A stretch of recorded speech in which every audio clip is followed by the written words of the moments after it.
Il est 20 h, bonsoir à tous, voici les titres de l'actualité de ce dimanche. Clotilde Reiss a retrouvé la France. La jeune étudiante retenue durant 10 mois en Iran est arrivée à la mi-journée à l'aéroport de Villacoublay. Nous reviendrons sur ses premières déclarations et sur les questions qui entourent bien sûr cette libération. Pourquoi et comment cette situation s'est débloquée ces dernières heures. Nous irons également à Bangkok où les chemises rouges, les opposants au régime, en appellent à une médiation de l'ONU. La situation devient à leurs yeux urgente. Les affrontements avec les forces armées ont fait 31 morts ce week-end. Le gouvernement lève le voile ce soir sur un coin de ses propositions pour la réforme des retraites et il annonce notamment la création d'une contribution supplémentaire de solidarité sur les hauts revenus et les revenus du capital pour son financement à venir. On y revient dans un instant. Les premières réactions après le nouvel épisode de l'affaire Polanski. Que faut-il penser des accusations de l'actrice britannique Charlotte Lewis qui affirme avoir été abusée sexuellement par le réalisateur au début des années 80. Elle était à l'époque mineure. Certains artistes ont pris la parole, vous le verrez. Un dimanche de sport avec Marseille qui a célébré sur le Vieux-Port son titre de champion de France. Laurent Blanc de son côté qui se dirige vers le poste de sélectionneur de l'équipe de France. Et puis en Formule 1, l'Australien Mark Webber s'impose au Grand Prix de Monaco. Enfin, nous irons à Cannes avec la présentation ce soir d'un film français en compétition. C'est le film de Bertrand Tavernier, La Princesse de Montpensier. Brillante fresque historique qui sublime la complexité des sentiments amoureux. Avec nos deux invités, la nouvelle génération du cinéma, Mélanie Thierry et Gaspard Ulliel. Je suis très heureuse d'être de retour dans mon pays, de retrouver la liberté et de retrouver mes proches. Je tiens à remercier tous les gens qui m'ont soutenue dans cette épreuve. Elle est enfin libre, vous venez d'entendre les premiers mots de Clotilde Reiss qui a retrouvé le sol français à la mi-journée et cela pour le plus grand soulagement de ses proches et bien sûr de son père qui a suivi ce dossier jour après jour depuis 10 mois maintenant. La jeune étudiante française âgée de seulement 24 ans a tenu à rendre hommage dès son arrivée à ses codétenus qu'elle a côtoyés lors de la première étape de son affaire. Résumé de cette journée avec Loïc Delamornay et Thierry Breton. C'est la première image de Clotilde Reiss sur le sol français et ô combien symbolique puisqu'elle est à l'Élysée. Accompagnée de ses deux frères, elle décroche son premier sourire. Moins d'une heure auparavant, le Falcon gouvernemental qui la rapatrie après un transit à Dubaï se pose sur la base militaire de Villacoublay. Son père l'accueille à l'aéroport, une arrivée très sobre, sans cérémonie ni caméra. Pas de triomphalisme. Pour l'Élysée, seul son retour compte. Après une entrevue avec Nicolas Sarkozy, la jeune Française s'exprime pour la première fois. Je tiens à remercier tous les gens qui m'ont soutenue dans cette épreuve. D'abord, Monsieur le Président de la République, pour son soutien, qui a défendu mon innocence dès mon arrestation. Puis avec émotion, elle revient sur ses conditions de détention. C'est avec soulagement que je vous parle aujourd'hui. Je pense aussi en fait aux Iraniens. Je tiens notamment à rendre hommage aux codétenus qui étaient avec moi pendant 1 mois et demi à Evin, qui m'ont traité comme leur sœur. Et je pense tout particulièrement à 2 hommes qui ont été exécutés en janvier 2010 et qui étaient assis à mes côtés le jour du procès public que vous avez tous vu à la télé. Je pense bien à eux parce que j'ai été bouleversée par leur histoire.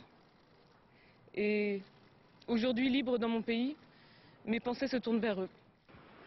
Entourée de ses amis qui ont été reçus à déjeuner avec elle par Bernard Kouchner, Clotilde Reiss est ensuite repartie simplement, choisissant toujours la discrétion. On vient de le voir quelques minutes après son arrivée sur l'aéroport de Villacoublay. Clotilde Reiss a donc pris la direction de l'Élysée. On retrouve sur place Mickaël Darmon. Bonsoir Mickaël. Le président de la République est resté, on peut le dire, discret aujourd'hui. On ne l'a même pas vu apparaître devant les caméras. Alors comment expliquer ce choix? Doit-on y voir un message diplomatique ou encore politique?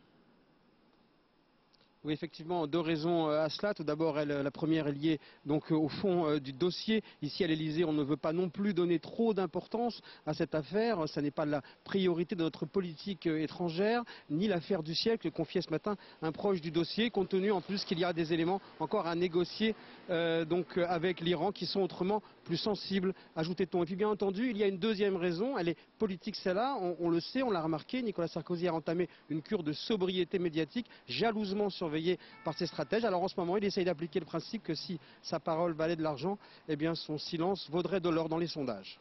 Comme toujours dans ce type d'affaires, les questions sur les conditions de libération surgissent. Deux affaires iraniennes gérées par la justice française, vous allez le voir, s'entrechoquent dans ce calendrier. Officiellement, aucune relation de cause à effet. Décryptage et hypothèse avec Claude Sampère. Voici le premier homme dont Téhéran souhaitait le retour, Majid Kakavan. Un ingénieur arrêté en France le 20 mars 2009 à la demande des États-Unis. À l'époque, Washington le soupçonne d'avoir voulu acheter pour l'Iran du matériel militaire sensible. Après plusieurs mois en prison et une longue assignation à résidence, la justice française a tranché sur son sort il y a 10 jours. Les Américains ont essayé de tromper la justice française, mais ils n'ont pas réussi. Les juges français ont fait leur travail. Les juges refusent d'ordonner son extradition aux États-Unis. Majid Kakavan est libre et pour lui cela est dû à son innocence et non pas un lien avec l'affaire Rice. Le deuxième homme réclamé par Téhéran s'appelle Ali Vakilirad. Il a été condamné à perpétuité pour le meurtre sur le sol français en 1991 de l'ancien Premier ministre du Shah. Depuis 19 ans, il est en prison, il a purgé sa peine et il est libérable depuis plusieurs mois. Mardi prochain, la justice va à nouveau se prononcer sur son sort. Pour les autorités françaises, il n'y a eu aucun marchandage. Il n'y a aucun rapport entre ces deux affaires iraniennes qui ont été traitées par la justice française et la libération de notre otage. Je voudrais simplement vous dire qu'il n'y a eu aucune contrepartie. La succession de ces décisions n'a rien à voir avec un marchandage éventuel, avec un marchandage allégué, rien à voir. Selon la France, le président iranien a su en fait parfaitement jouer avec le calendrier judiciaire français. Depuis le début, cette affaire est très complexe et pour le moment, on est loin d'en connaître tous les détails. Et le président Sarkozy a donc tenu à remercier dans un communiqué les présidents brésiliens, syriens, mais également sénégalais, et cela pour leur rôle actif dans la libération. Durant tout le week-end, notre envoyé spécial Renaud Bernard a pu suivre en coulisses l'évolution de la situation depuis Téhéran, et il revient ce soir sur le contexte de cette libération. Image signée Tristan Lebras. Clotilde Reiss a bénéficié de la clémence islamique pour le régime des Mollahs. C'est le seul commentaire ce soir, comme si la libération de la jeune Française n'avait pas effacé la rancœur de Téhéran pour Paris. Dans la presse, on ne publie qu'une seule photo, celle de l'espionne lors de son procès. La tension sur le dossier nucléaire est intense entre les deux capitales. Le président sénégalais, présent à Téhéran pour participer aux dernières médiations sur le sort de Clotilde, a pu le constater. Au lieu de condamner un pays, de l'isoler, il va s'enfermer dans sa tour d'ivoire, il faut discuter. Et j'ai toujours pensé que si la France, peut-être pas les États-Unis qui ne voulaient pas, si la France acceptait de discuter avec l'Iran, qu'il en sortirait peut-être quelque chose. Pour l'instant, ça ne marche pas. Non, pour l'instant, ça ne marche pas. L'existence de ce fossé, c'est de notoriété publique à Téhéran. Et ça n'est pas l'avocat de Clotilde Reiss qui le démentira. Dans le jugement du tribunal révolutionnaire, c'est écrit noir sur blanc, à travers la française, c'est Paris qui était visé. Si on regarde le jugement qui a été rendu, c'est marqué, c'est écrit que la France, par le biais de Reiss et les autres, on a fait beaucoup de choses pour renverser le régime iranien. Mais si Clotilde Reiss est rentrée à Paris, d'autres pays restent dans la ligne de mire de Téhéran. Actuellement, 2 ressortissants canadiens et 3 citoyens américains sont toujours détenus par les Mollahs. Voilà ce que l'on pouvait dire ce soir sur ce retour en France de Clotilde Reiss. Dans l'actualité également ce soir, cette escalade de la violence encore et toujours au cœur de Bangkok. Les affrontements entre l'opposition au régime thaïlandais et les forces armées ont fait plus de 30 victimes ces 3 derniers jours. Les chemises rouges réclament désormais une médiation de l'ONU et en appellent au roi. Ils craignent un assaut final de l'armée contre leur camp retranché et cela dans les heures qui viennent. Julien Dupéret. Un simple lance-pierre. L'arme de ce manifestant semble dérisoire. Car en face, l'armée thaïlandaise déploie désormais ses tireurs d'élite. Alors aujourd'hui, certains ont craqué. Ces habitants fuient la zone de combat contrôlée par les opposants au pouvoir, les chemises rouges. D'autres trouvent refuge où ils le peuvent, comme ici, dans ce temple. Je fais ça pour la sécurité des enfants. Depuis 3 jours, Bangkok vit une escalade de la violence. Jeudi dernier, ce général partisan des chemises rouges est atteint d'un tir en pleine tête. Vendredi, le lendemain, le centre-ville sombre dans la violence. Au moins 10 morts. Samedi, l'armée encercle la zone rouge. Le tir à balles réelles devient la règle. Les opposants sont privés d'eau, d'électricité, de nourriture. 14 morts. Aujourd'hui, au 31e civil tué, les chemises rouges appellent à la négociation. Nous demandons à l'Organisation des Nations Unies d'être la médiatrice de ces négociations de sortie de crise. Proposition immédiatement rejetée par le gouvernement, dont la seule priorité est ce soir de reprendre le contrôle de la zone rouge. Les rouges qui, avec de nouveaux barrages, renforcent la protection de leur territoire, prêts à affronter un éventuel assaut des forces armées. Et on retrouve tout de suite justement Cyril Payen, vous suivez sur place les événements pour France 24. Bonsoir Cyril, vous êtes donc au cœur de ce quartier de Bangkok où les violences ont lieu. Les 3 derniers jours, on l'a vu, ont été sanglants. Alors quelle est la situation tout simplement ce soir ? Écoutez, vous l'avez dit, nos studios se trouvent totalement au cœur de la bataille de Bangkok et les combats font rage. Il fait nuit depuis quelques heures ici. Nous sommes totalement encerclés par les combats. Il est pratiquement impossible de sortir maintenant. Nous sommes au cœur de ce quartier commercial de Bangkok et virtuellement, je ne sais pas si vous pouvez voir, mais c'est la nuit absolue. L'électricité a été coupée. J'ai tenté de sortir il y a quelques minutes dans la rue et j'ai été pris sous le feu tendu de snipers, donc des commandos de l'armée qui sont placés dans les hauts immeubles, dans les hautes tours autour de nous et des sympathisants des chemises rouges. Donc les violences se propagent également à d'autres quartiers de Bangkok ce soir. Donc c'est vrai qu'on s'enfonce vraiment dans le chaos. On attend maintenant l'expiration d'un ultimatum qui a été donné par le gouvernement dans l'après-midi pour évidemment évacuer demain lundi la zone rouge par des milliers de sympathisants. Donc on est évidemment, toute la Thaïlande est pendue à cette expiration d'ultimatum dans quelques heures. Merci beaucoup Cyril Payen. À l'étranger toujours, un soldat français a été grièvement blessé en Afghanistan par l'explosion d'une mine artisanale. Les faits se sont déroulés dans la province de Kapisa, à l'est de Kaboul. Le soldat blessé appartient au 13e bataillon de chasseurs alpins. Son pronostic vital n'est pas engagé. Parlons maintenant de ce nouveau nuage et de ces nouveaux blocages dans le ciel européen. Plusieurs aéroports irlandais et du nord de la Grande-Bretagne ont dû une nouvelle fois fermer leurs portes ces dernières heures, comme à Manchester. L'aéroport d'Heathrow pourrait être également touché dans les heures qui viennent. La raison est encore et toujours la même, la formation d'un nuage de cendres issu du volcan islandais. En France, les syndicats devaient recevoir dans la nuit les différentes propositions du gouvernement concernant la réforme des retraites. Mais ce soir, on en connaît déjà un certain nombre d'éléments concrets. D'abord, le ministre du Travail, Éric Woerth, propose une augmentation progressive de la durée d'activité, à la fois dans le public et dans le privé. Et l'une des informations principales, c'est la création d'une contribution de solidarité sur les hauts revenus et sur les revenus du capital. On découvre tout de suite tout cela avec Jean-Paul Chapelle. C'est ce que le ministère appelle une réforme systémique des retraites. Tous les paramètres devraient être remis en cause et d'abord l'augmentation de la durée d'activité. Il faudra travailler plus longtemps, que l'on soit dans le secteur privé comme dans le secteur public. Cette augmentation sera progressive. Par ailleurs, une contribution supplémentaire va voir le jour. Ce nouvel impôt touchera les hauts revenus et les revenus du capital. Et même ceux qui bénéficient du bouclier fiscal devraient contribuer. En outre, le gouvernement s'engage à tenir compte de ceux qui ont eu une vie professionnelle difficile. Les partenaires sociaux devraient prendre connaissance de ces propositions envoyées par mail avant la concertation. Affaire à suivre donc demain. Autre question ce soir, est-ce la fin des apéritifs géants via Internet? En tout cas, la mort d'un jeune homme à Nantes la semaine dernière et le débat qui est devenu politique ont freiné, voire stoppé plusieurs rendez-vous tout au long du week-end. Le dernier en date, celui du Mans, hier soir a été faiblement suivi. Il y avait presque plus de policiers que de participants. Yacine Benjanet et Mathieu Régnier. Un apéro géant sans alcool. Au Mans, interdiction de boire sur la voie publique. Les fêtards sont sommés de vider leurs bouteilles. Les forces de l'ordre nous demandent de le faire. Alors s'ils ont raison, on leur donne raison. Par contre, Pourquoi on appelle ça un apéro géant? C'est pour prendre de la vitelle? Sur les 4000 personnes attendues, seules quelques centaines sont venues hier soir.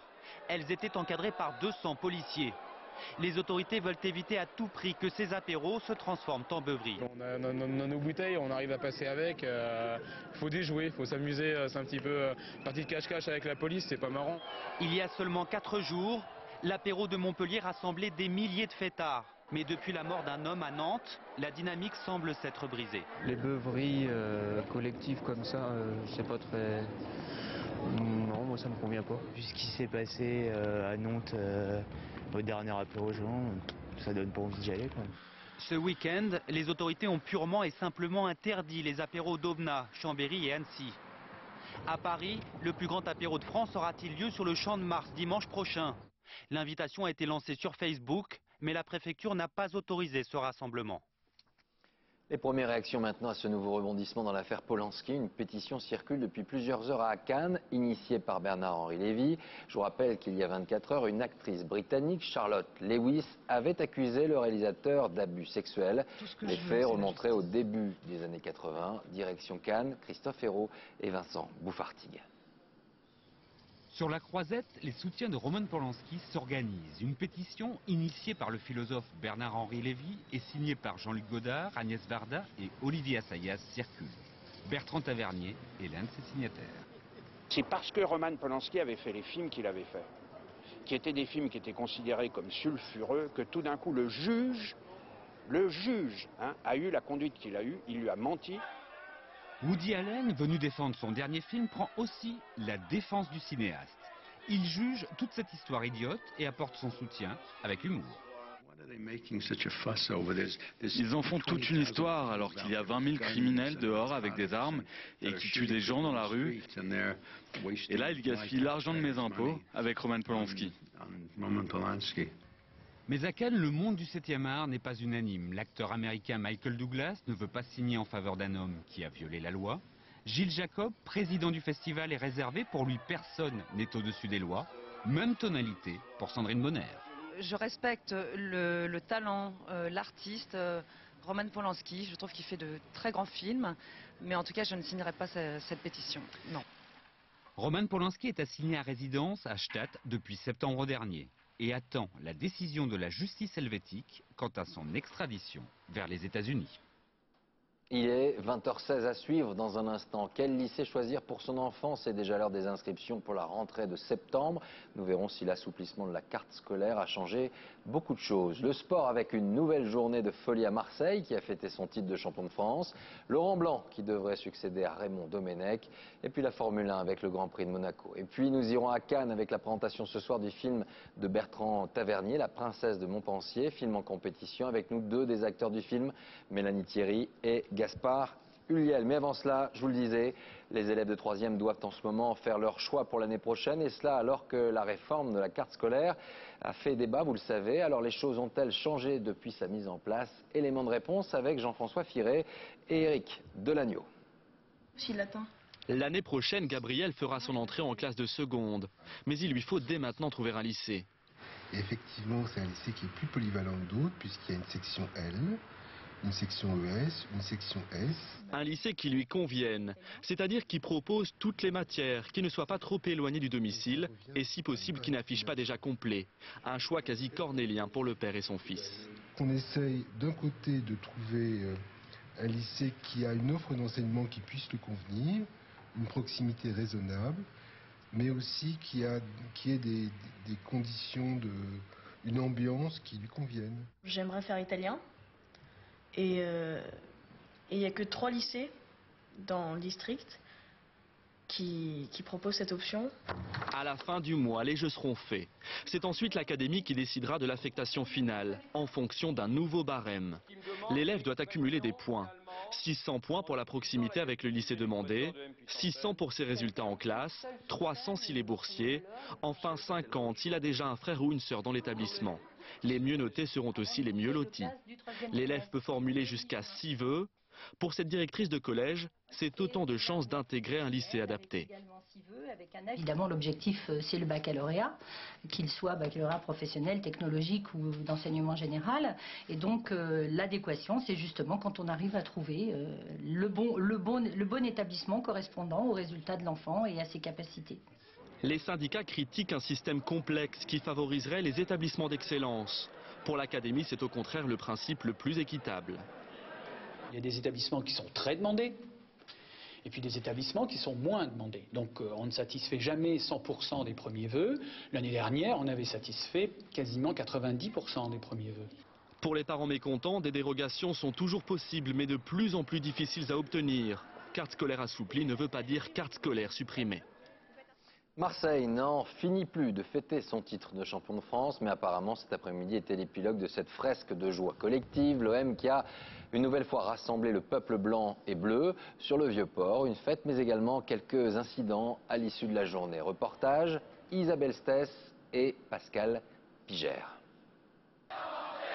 Une foule bleue et blanche. Des milliers de Marseillais aux couleurs de leur ville et de l'OM.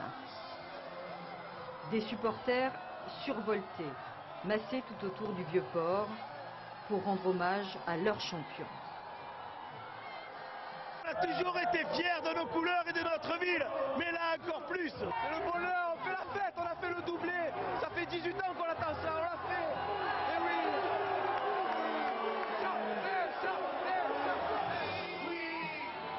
Et c'est plus qu'une victoire sportive qui inspire cette ferveur, le temps d'une parade pendant près d'1 heure.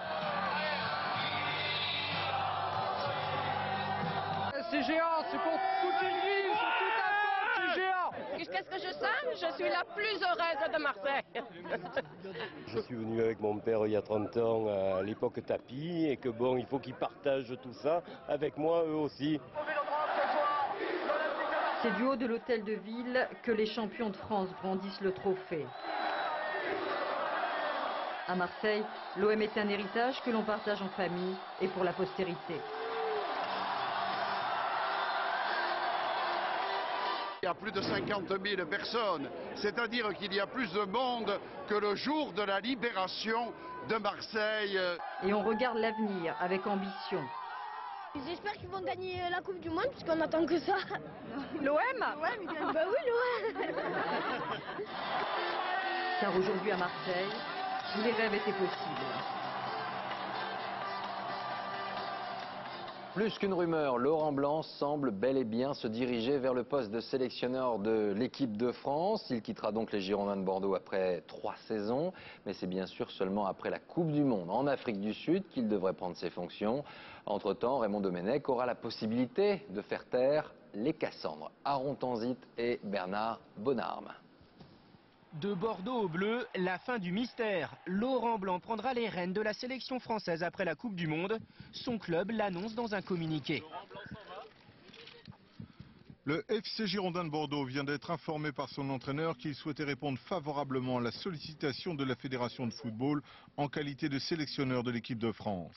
L'ancien joueur de Montpellier à la fin des années 80, passé ensuite par les plus grands clubs européens, s'est forgé en équipe de France un surnom, celui de président. Chef de file d'une génération dorée, champion du monde, champion d'Europe, 97 sélections. Blanc aujourd'hui sélectionneur, une évidence. Laurent Blanc, il a un passé de joueur hyper crédible. Vis-à-vis des joueurs de l'équipe de France, c'est quand même un plus. C'est-à-dire que c'est un mec qui a tout gagné en équipe de France, un mec qui est hyper respecté. Donc à ce niveau-là, c'est quand même un plus par rapport à Domenech. C'est-à-dire que tout de suite, il a une espèce d'ascendant sur les joueurs que Domenech n'avait pas. Blanc, entraîneur de Bordeaux, champion de France l'an dernier. Mais à la peine ces derniers mois, remplacera donc un Domenech qui, ce matin, en toute amitié, a déjà prévenu son successeur. Blanc a prouvé qu'il était capable de gérer une équipe. Mais la sélection, c'est un autre métier.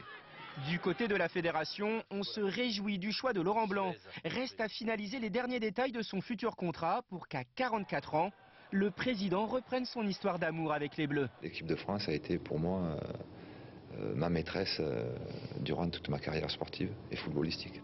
Sa nomination officielle devrait intervenir dans la semaine.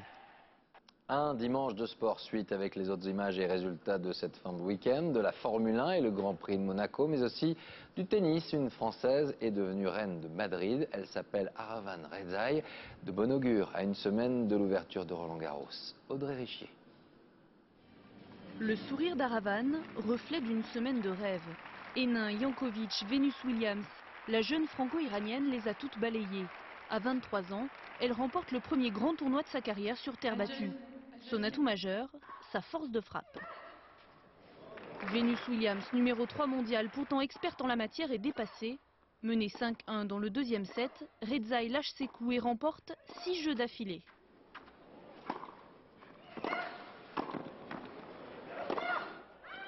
Elle s'impose en 2-7, 6-2, 7-5.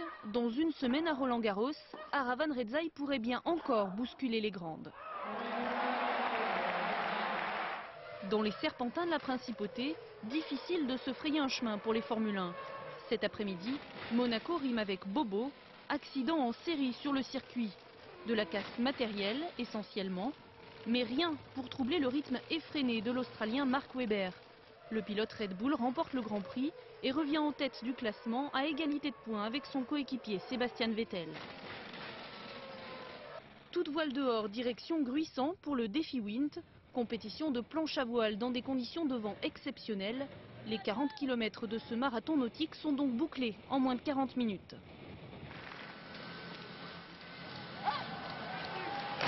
Se jeter à l'eau, un jeu d'enfant pour ces plongeurs perchés sur la tour Saint-Nicolas du port de La Rochelle. 27 mètres de chute pour réaliser les cascades les plus folles. Arrivé dans l'eau à 100 km/h, frisson garanti.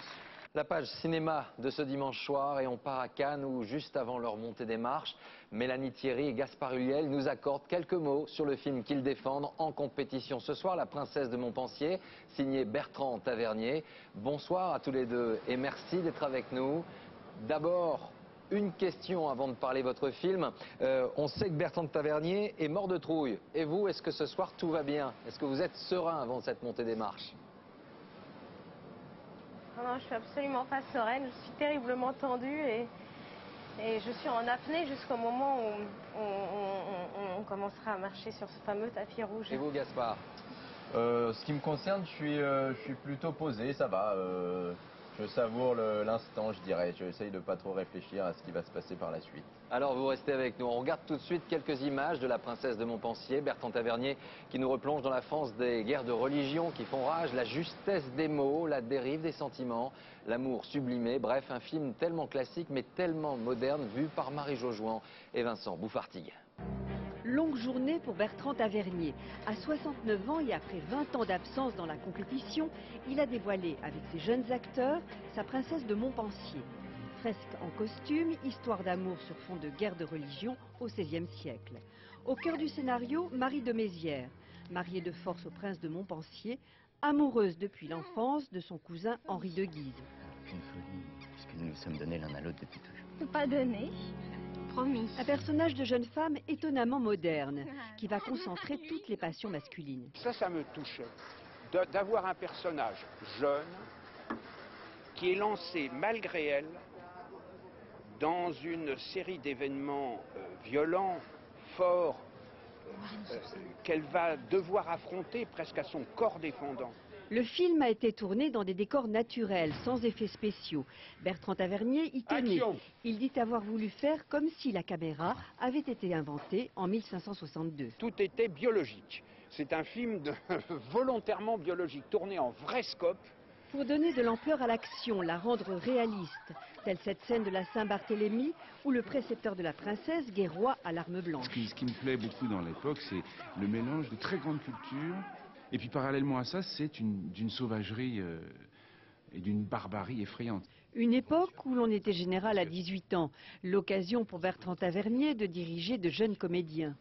Mon ami Chaban a pris la décision. Laissez-le dire, mon cousin. Je n'avais pas à les diriger, j'avais juste à les admirer. Joli compliment d'un grand cinéaste pour une brochette de jeunes acteurs très fiers d'être dans la compétition. Alors, avec nous, Mélanie Thierry et toujours Gaspard Ulliel. Mélanie Thierry, on découvre d'abord dans ce film comment une jeune fille de l'époque n'avait pas le droit à la parole sur ses sentiments. Oui, c'est une jeune femme, elle est toute jeune, elle a 20 ans et elle est terriblement curieuse, elle a envie d'avoir accès au monde, de pouvoir connaître les étoiles et à la fois pouvoir lire de la poésie et savoir écrire. C'est une jeune femme comme ça qui a envie de changer les mœurs et de pouvoir avancer et de pas juste rester idiote, quoi. Elle a une soif d'apprendre terrible. Gaspard Ulliel, il y a une vraie richesse dans votre personnage, à la fois héros romantique et héros historique. Tout à fait, tout à fait. C'est inspiré d'un personnage historique, le duc de Guise, qui était fervent défenseur de la Ligue catholique, un redoutable guerrier. Voilà, et un sérieux prétendant au trône, même si sa position à la cour logiquement ne lui donne pas accès au trône, il fera tout pour s'ouvrir la voie au trône. Donc voilà, il y avait cette soif de pouvoir et ce côté très physique, très animal. Mélanie Thierry, finalement dans ce destin, il y a beaucoup trop d'hommes, trop d'amour qui vous entourent. Oui, ça va être toutes ces histoires d'amour.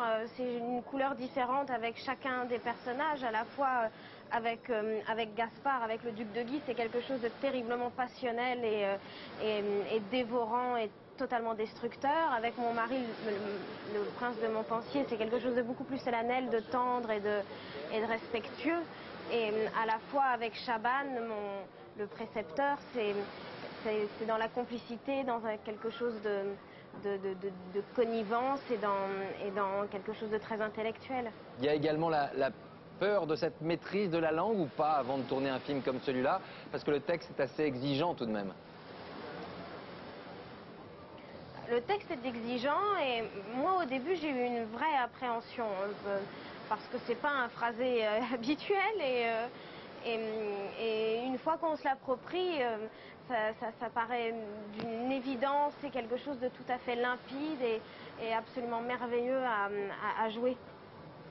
Je suis d'accord, je pense qu'effectivement il y a une certaine appréhension et en même temps je pense qu'il faut retourner la chose de telle sorte qu'on s'en serve en fait comme un atout, parce que ce texte est magnifique et je pense que parfois c'est plus facile de jouer avec un texte comme celui-ci que de faire un rôle qui passe seulement par les regards et les gestes. Donc moi j'étais comblé d'avoir un texte assez présent. Bah écoutez, on le comprend. Voilà, La Princesse de Montpensier, film de Bertrand Tavernier en compétition ce soir.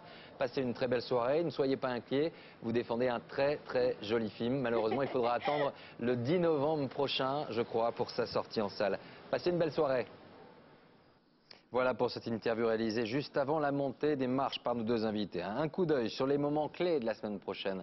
Demain lundi, les premières propositions du gouvernement sur la réforme des retraites seront bien évidemment largement commentées par les syndicats mais également par les partis politiques. Mercredi, le projet de loi sur le voile intégral sera présenté en Conseil des ministres et cela après l'avis défavorable du Conseil d'État cette semaine. Et puis samedi, du rugby avec la finale du top 14 et le choc Clermont-Perpignan au Stade de France. Un match que vous pourrez suivre sur France Télévisions, tout comme Roland Garros qui débutera le lendemain. Avant de se quitter, je vous rappelle l'information de ce dimanche, c'est bien sûr le retour en France de Clotilde Reiss, la jeune étudiante française qui était retenue en Iran depuis 10 mois maintenant. Le président français Nicolas Sarkozy a remercié dans un communiqué les présidents syriens, brésiliens et sénégalais pour leur rôle actif dans cette libération. Le ministre des Affaires étrangères Bernard Kouchner réfute toute idée de marchandage dans cette affaire. Voilà, c'est la fin de ce journal. Merci pour votre fidélité ce week-end. Tout de suite, la météo, Tania Young, 20h35, La Faille avec Anthony Hopkins. Demain, l'information, c'est dès 6h30 dans Télématin. À 13h, Élise Lucet. Et 20h, David Pujadas. Passez une très belle soirée.